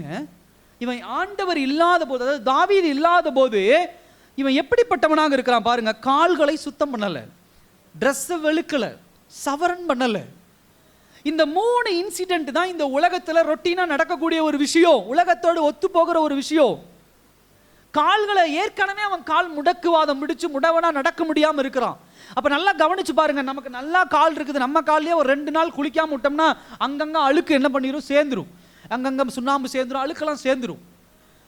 ஆனா இவன் எத்தனை நாட்கள், தாவீது வராத நாட்கள் தான், அத்தனை நாட்கள் தான் காலை சுத்தம் பண்ணல அப்படின்னு சொன்னா அவன் என்ன பண்ணிட்டான்? உலகத்தோடு ஒன்றிணையாம, உலகத்துல டெய்லி நடக்கிற ரொட்டீன் இல்லாம அவன் யாரை குறித்தே சிந்தித்து கொண்டிருந்தான்? அல்லேலூயா. தன்னை குறித்து சிந்திக்கிற ஒரு மனுஷனா இருந்திருந்தா மேவிபோசேத் என்ன பண்ணியிருப்பான்? காலை சுத்தம் பண்ணியிருப்பான், சவரன் பண்ணியிருப்பான், ட்ரெஸ்ஸை என்ன பண்ணியிருப்பான்? துவைச்சு போட்டிருப்பான். ஆனா அவன் ராஜா இல்லாத அந்த பூமியிலே வாழும் பொழுது எப்பொழுதும் என் ராஜா எப்ப வருவாரு, என் ராஜா எப்ப வருவாரு, ஏன் என் ராஜாவுக்கு இப்படிப்பட்ட ஒரு நிலைமை, என் ராஜா எனக்கு கிருபையை கொடுத்திருக்கிறாரே என்று சொல்லி அந்த ராஜாவின் மீது அன்பு வைத்தவனாக, அந்த ராஜாவின் மீது விசுவாசம் வைத்தவனாக தன்னுடைய தினந்தோறும் வாழ்க்கை முறையை கூட செய்யாமல் ராஜாவுக்காக காத்து கொண்டு இருக்கிறான். அப்படி காத்து கொண்டு இருக்கும்போது ஒரு சத்தம் வருது, எப்பா தாவீது ஊருக்குள்ள வந்துட்டாருன்னு சொன்ன உடனே யோசிச்சு பாருங்க. அந்த அழுக்கு துணியோட, அந்த தாடியோட, அந்த காலெல்லாம் அழுக்கோட, ஏற்கனவே அது தூக்க முடியாத பாரம், இந்த வெயிட் இன்னும் கொஞ்சம் அதிகமாக இருக்கும், அந்த பாரத்தோட தத்தி தத்தி வரும் பொழுது தாவீதினுடைய இருதயம் எவ்வளவு சந்தோஷப்பட்டிருக்கும். அல்லேலூயா. தாம் பெத்த பிள்ளை, தாம் பந்தியில உட்கார்ந்த பிள்ளை அப்சலோம் தன்னை கொலை செய்ய வகை தேடின பொழுது 2 காலு முடமா இருந்த யோனத்தான் நிமித்தம் தன் பந்தியிலே வந்து உட்கார்ந்த இந்த மேவிபோசேத் என் மேல இவ்வளவு அன்பு வச்சிருக்கிறானேன்னு சொல்லி எவ்வளவு சந்தோஷப்பட்டிருப்பான் தாவீது. அல்லேலூயா. நீங்களும் நானும் அப்படிப்பட்ட சந்தோஷத்தை ஆண்டவர் கொடுக்குறோமா? அல்லேலூயா. கொஞ்சம் யோசிங்க. கர்த்தருக்கு நீங்களும் நானும் அப்படிப்பட்ட சந்தோஷத்தை கொடுக்குறோமா? ஆண்டவர் இந்த பூமியில இல்ல, அவருடைய கிருபை நம்மை தேடி வந்தது. ஒரு நாள் ஆண்டவர் பரலோகத்திலிருந்து திரும்பி வரப்போகிறார். அப்படி திரும்பி வரும் பொழுது அவரை எதிர்கொள்ளுகிற மேவிபோசத்தை போல இந்த பூமியோடு ஒன்றிணையாமல், இந்த பூமியில் இருக்கக்கூடிய மற்ற காரியங்களோடு ஒன்றிணையாமல், இந்த உலகத்தின் இச்சைகள் ஆசாபாசங்களுக்கு, இந்த உலகத்தில் இருக்கக்கூடிய பாவமான காரியங்களுக்கு ஒன்றிணையாமல், என் தேவன் எப்பொழுது வருவா, என் தேவன் எப்பொழுது வருவா, என் கர்த்தர் எப்பொழுது வருவா என்று அவரை குறித்தே சிந்தித்துக் கொண்டிருக்கிற மனநிலைமையில் இருக்கிறோமா? அதுதான் கிருபையின் அடையாளம். திரும்ப திரும்ப பாவம் பண்ணிக்கிட்டே இருக்கிறது இல்ல. கிருபை மன்னிக்கும், திரும்ப திரும்ப பாவம் பண்ணு, கிருபை மன்னிக்கும், கிருபையை ஆண்டவரை மன்னிச்சுக்கிட்டே இருப்பார். அது இல்லைங்க கிருபை. என்ன தேடி வந்துருச்சு கிருபை. இப்ப நான் என்ன பண்ணணும்? அந்த கிருபைக்கு உகந்தவனாக ரெஸ்பான்ஸ் பண்ணணும். இந்த சாப்டர் தேவையில்லை, இந்த வசனமே தேவையில்லை. ஏன் ஆண்டவர் மேவிபோசேத் இப்படி ஒரு அடையாளப்படுத்தணும்? நீங்களும் நானும் கிருபையை பெற்றவர்கள் எப்படி இருக்கணுங்கிற மேவிபோசேத் ஒரு மிகப்பெரிய அடையாளம். அல்லேலூயா. மிகப்பெரிய அடையாளம். மேவிபோசேத்துடைய தாத்தா தப்பானவராக இருக்கலாம், மேவிபோசேத்துடைய சந்ததி தப்பானவராக இருக்கலாம். ஆனா யோனத்தானுடைய பிள்ளையா இருக்கிறதுனால மேவிபோசேத்துடைய குணம் எப்படிப்பட்ட குணமா இருக்கு பாருங்க. அல்லேலூயா. நீங்களும் நானும் ஆதாம் ஏவாளுடைய சந்ததியாக இருக்கலாம். ஆனா என்றைக்கு ஆண்டவராக இயேசு கிறிஸ்துவினுடைய பிள்ளையாக நாம மாறினோமோ, அன்றைக்கு கிருபையை பெற்றுக்கொண்டோமோ, அன்றையிலிருந்து மேவிபோசேத்தை போல தேவனுக்காக விசுவாசமாய் இருக்கிற பிள்ளைகளா இருக்கணும். அல்லேலூயா. கர்த்தருக்குள்ள அப்படி இருக்கணுங்க. காத்திருந்தான். அவன் நினைச்சிருந்தா அப்சலோம் கூட சப்போர்ட்டா போயிருக்கலாம். அல்லேலூயா. அப்சலோம் அப்ப டெம்பரவரியா வந்த ஒரு ஆளு. இந்த உலகத்துல அப்படிதான் இப்ப டெம்பரவரியா ஒரு ஆள் இருக்கான். யார் அவன்? உலகத்தின் அதிபதி. அவன் சில விஷயங்களை கையில வச்சிருக்கிறான். உங்களை என்னையும் அவன் பக்கம் இழுப்பதற்காக அப்சலோம் அப்படிப்பட்ட டெக்னிக்கை வச்சிருக்கலாம். மேவிபோசேத்தை நம்ம பக்கம் இழுத்துக்கலாம்டா அப்படின்னு சொல்லி. இல்ல, நான் குளிக்க மாட்டேன், நான் ட்ரெஸ்ஸை வெளுக்க மாட்டேன், தாடி நான் என்ன பண்ண மாட்டேன், இருக்க மாட்டேன். தாடி வைக்கிறது அந்த காலத்துல, அதாவது இந்த இடத்துல எப்படி குறிப்பிடப்படுதுன்னா ஒரு சோகத்தை குறிப்பிடக்கூடிய ஒரு விஷயம். என் ராஜா அப்படி போயிட்டாரே அப்படின்னு சொல்லி சோகத்தை குறிக்கக்கூடிய ஒரு விஷயம். அந்த பந்தியில போய் அவன் சாப்பிட்டு மாட்டான். காத்திருந்தான், நம்பிக்கையோடு காத்திருந்தான். நம்பிக்கைன்னா விசுவாசத்தோடு காத்திருந்தான். என் ராஜா வருவார் அப்படின்னு சொல்லி. அவங்களோட கைகோத்து போகல, அப்சலோமோட கைகோத்து போகல. சகோதர சகோதரி, இன்றைக்கு நீங்களும் நானும் ஒருவேளை கர்த்தரை விட்டு மறந்து விசுவாசமாக இல்லாமல் இந்த உலகத்தின் அப்சலோம் ஆகிய பிசாசானவனோடும் பாவத்தோடும் இச்சையோடும் கைகோத்திருக்கிறோம்னா, ஆண்டவர் வருகையின் போது இப்படி மேவிபோசேத்தை போல எதிர்கொண்டு போகிற பிள்ளைகளா இருக்க மாட்டோம். அந்த சத்தம் கேட்டோன்னு பயந்து ஒளியிற பிள்ளைங்களா இருப்போம். அல்லேலூயா. எத்தனை பேர் இப்படி இருக்கிறீங்க? இந்த நேரம் வானத்துல ஆண்டவருடைய இயேசு கிறிஸ்துவின் 2ஆம் வருகையா இருந்தா எத்தனை பேர் சந்தோஷமா இருப்பீங்க? வந்துட்டாரு, என் ஆண்டவர் வந்துட்டாருன்னு போவோமா? ஐயோ பாவம் பண்ணிட்டோமே, தப்பு பண்ணிட்டோமே. கண்டிப்பா நமக்கு நல்லா தெரியும். இங்க நான் உங்களை நின்று நீ தப்பு பண்ணிட்டேன்னு குற்றம் சுமத்த தேவையில்லை, உங்களுக்கு நல்லா தெரியும். அல்லேலூயா. என் இருதயத்துக்கு எனக்கு நல்லா என்னை பத்தி தெரியும். நான் தப்பு பண்ணியிருக்கிறேன், இந்த நாள்ல நேத்து இந்த தப்பு பண்ணேன், நைட் இந்த தப்பு பண்ணேன், போன வாரம் இந்த தப்பு பண்ணேன், ஆண்டவருக்கு நான் உண்மையா இல்லை, நான் பரலோகம் போக முடியாதுன்னு யாரோ ஒருத்தர் நியாயம் தீர்க்க தேவையில்லை. என் மனசாட்சி என்ன நியாயம் தீர்க்கும். அந்த மனசாட்சி நம்ம ஒருவேளை சொல்லலாம், இப்போ பக்கத்தில் இருக்கிறவங்க என்ன நினைப்பாங்களோ, அந்த அம்மா பார்த்துட்டா என்ன, அந்த ஐயா பார்த்துட்டா ஹல்லேலூயா அப்படின்னு சொல்லலாம். ஆனால் உள்ளுக்குள்ள சைடில் ஒரு வாசம், ஒருவேளை போயிடுவோமா, நேத்தான ஒரு பொய் சொன்னோம், நேத்தான ஒரு கெட்ட வார்த்தை சொன்னோம், ஒரு வாரமாக ஜெபிக்கலையே, வேதவசனம் வாசிக்கலையே, மொபைல் ஃபோனில் தப்பான காரியங்களை பார்த்துக்கிட்டு இருந்தோமே, தேவையில்லாத காரியங்களை பார்த்துக்கிட்டு இருந்தோமே. அவர் ஒருவேளை வராரு. உதாரணத்துக்கு நம்ம பஸ் ஸ்டாண்ட்ல ஆண்டவர் நிற்கிறாரு. அல்லேலூயா. எல்லாரும் தூங்குறீங்களா? எந்திரிங்க பார்க்கலாம். சரி, பஸ் ஸ்டாண்ட்ல ஆண்டவர் வந்து ஏசப்பா நிற்கிறாரு. நீங்களும் நானும் இங்கே இருக்கிறோன்னு வச்சுக்கோங்க. ஆண்டவர் வந்துட்டார்னு கேள்விப்பட்டா நீங்க இப்படி போவீங்களா, இப்படி போவீங்களா?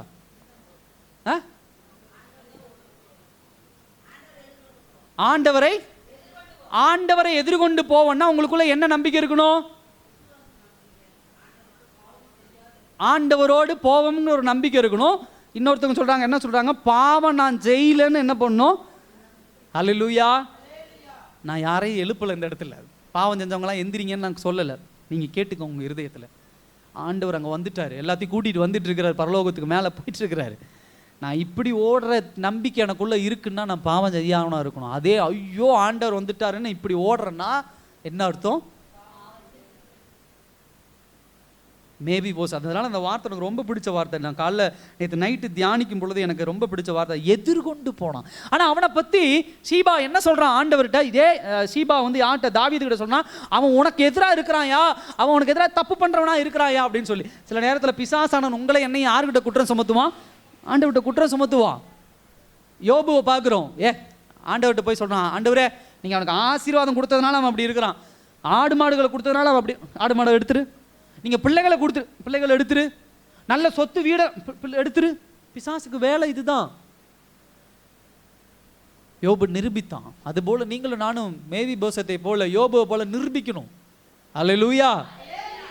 நிரூபிக்கணும், ஆண்டவரை எதிர்கொண்டு போவேன் அப்படின்னு சொல்லி. அடுத்த கடைசி ஒரு பாயிண்ட் சொல்ல நான் முடிக்க விரும்புகிறேன். அதே பாயிண்ட் தான், கிருபை நம்மை தேவ வருகைக்காக ஏக்கத்தோடு இந்த பூமியில் என்ன பண்ணுகிறது, வாழ வைக்கிறது. ஹல்லேலூயா. ஃபர்ஸ்ட் பாயிண்ட் பார்த்தோம், நம்பிக்கையோடு விசுவாசத்தோடு காத்திருக்க வைக்கிறது. ரெண்டாவது ஏக்கத்தோடு. எத்தனை பேர் ஏக்கத்தோடு ஆண்டவருடைய வருகைக்காக காத்திருக்கிறோம்? ஹல்லேலூயா. இப்போ மேவி போசேத் அதே பாயிண்ட்டுக்குள்ள தான் திரும்ப திரும்ப வரேன், நல்லா கவனிங்க. மேவி போசேத் ஏக்கத்தோடு தாவீதுக்காக காத்திருந்தாங்கிறதுக்கு என்ன அடையாளம்? சேவிங் பண்ணல, அதாவது சேவ் பண்ணல.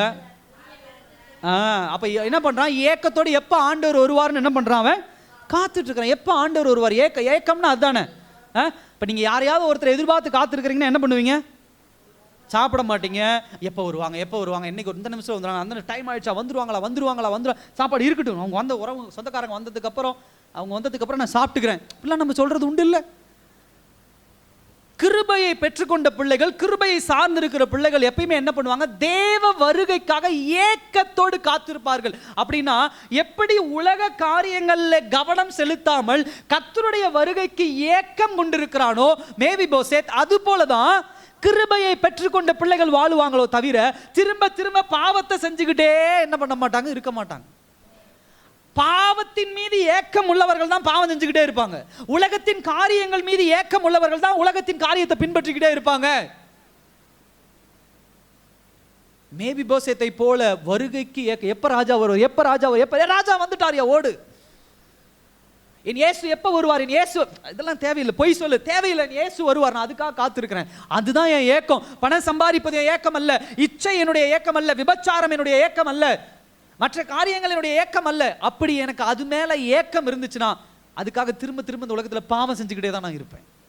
இப்போ புரியுதா உங்களுக்கு? கர்த்தரின் வருகையிலே ஏக்கம் கொண்டவர்கள் பாவத்தில் ஏக்கம் கொண்டவங்களா இருக்க மாட்டாங்க, உலக காரியங்களில் ஏக்கம் கொண்டவங்களா இருக்க மாட்டாங்க. கர்த்தரின் வருகையிலே ஏக்கம் இல்லாதவர்கள் உலகத்தின் காரியில ஏக்கம் கொண்டு அதுல திருப்தி அடைஞ்சுக்கிட்டே இருப்பாங்க. அது வாங்கணும், அது வாங்கணும், எப்படியாவது அதை வாங்கணும், ஏமாத்தியாவது வாங்கணும், சொத்தை புடுங்கியாவது வாங்கணும், அவங்கள ஏமாத்தி வாங்கணும், இவங்களை ஏமாத்தி வாங்கணும், கடன் வாங்கணும், இதை செய்யணும், அதை திருடணும், மனைவிக்கு விரோதமா இந்த நேரத்தில் துரோகம் செய்யணும், கணவனுக்கு விரோதமா இந்த நேரத்தில் துரோகம் செய்யணும், அப்பா அம்மாவுக்கு தெரியாம இந்த நேரத்தில் துரோகம் செய்யணும், பிள்ளைகளுக்கு தெரியாம இந்த நேரத்தில் துரோகம் செய்யணும், முதலாளிக்கு தெரியாம இந்த இடத்துல இதை திருடணும். ஏக்கம். பாவம் எப்பயுமே உடனே சாட்டிஸ்ஃபை ஆகாது. அல்லேலூயா. சத்தமா அல்லேலூயா சொல்லுங்க. கடைசி ஒரு பாயிண்ட் நான் சொல்லி முடிக்கிறேன். யாருமே பாவத்தை யதார்த்தமாக செய்தேன் அப்படின்னு சொல்ல முடியுமா? யாராலும் சொல்ல முடியுமா? ஃபர்ஸ்ட் யதார்த்தமா திருடிட்டேன் சொல்ல முடியுமா? யதார்த்தமா தப்பு பண்ணிட்டேன், மனைவிக்கு துரோகம் பண்ணிட்டேன், யதார்த்தமா வீட்டுக்குள்ள போயிட்டேன் அப்படி சொல்ல முடியுமா? யதார்த்தமா அந்த பையனோட பேசிட்டேன் சொல்ல முடியுமா? யதார்த்தமா அந்த பொண்ணோட பேசிட்டேன் சொல்ல முடியுமா? யதார்த்தமா கெட்ட வார்த்தை பேசிட்டேன் பாஸ்டர், யதார்த்தமா அது எப்படி நடந்து சொல்லவே முடியாது. பாவத்தினுடைய வேலை என்ன தெரியுமா? ஃபர்ஸ்ட் உங்களுக்குள்ள ஏக்கத்தை உருவாக்கும். ஏக்கத்தை உருவாக்கணும், ஒரு காரியத்தை இச்சிக்க வைக்கும். அல்லேலூயா. இச்சிக்க வச்சு நாள் ஆகி கொஞ்ச நாள் ஆகி அதை கொடுக்கும். அந்த இச்சையின் காரணமாக, அந்த ஏக்கத்தின் காரணமாக அந்த பொருளை நீங்க வாங்கும்போது ரொம்ப குஷியாயிடுவீங்க. இப்போ அடுத்த பாயிண்ட் என்னன்னா, அந்த இச்சை கொஞ்சம் எலாபரேட் ஆகும், விரிவடையும். அடுத்த ஒரு காரியம், பிசாசு இப்படியே ஃபீட் பண்ணி கொடுத்து உங்களை முழுவதுமாக பாவத்துக்கு அடிமையாக்கி வச்சிருவான். எல்லா பாவத்துக்கும் இச்சை தான் முதல் காரணம். நீங்க நல்லா கவனிச்சு பாருங்க, ஏவாளை சர்ப்பம் வஞ்சிக்கும் போது பறிச்சுட்டு இந்த சாப்பிடுன்னு கொடுத்துச்சா? என்ன பண்ணுச்சு? கொஞ்ச நேரம் ஏவாளோட என்ன பண்ணுச்சு? ஹல்லேலூயா. ஆண்டவர் சாப்பிட சொல்ல வேண்டாம்னு சொன்னாரா? அது எவ்வளோ நல்ல பழம் தெரியுமா? அந்த பழத்தினால என்னென்ன உனக்கு கிருபை கிடைக்கும் தெரியுமா? என்னென்ன ப்ளஸ் பாயிண்ட் தெரியுமா உனக்கு? அந்த பழத்தை சாப்பிட்டீங்கன்னா தேவர்களை போல நீ மாறுவ, அவருக்கு இணையா ஆயிடுவ. ஸோ அவளுக்குள்ள என்ன இன்டியூஸ் ஆகுது? அந்த வசனம் கூட அழகா வரும். கண்களின்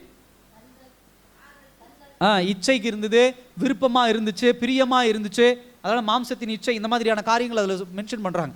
அப்போ அவளுக்குள்ள அந்த இன்டியூஸ் ஆகுது, அந்த ஏக்கம் வருது. ஏக்கம் வந்து போய் பறிச்சு சாப்பிட்றான், பாவத்தில் விழுந்துட்டான்.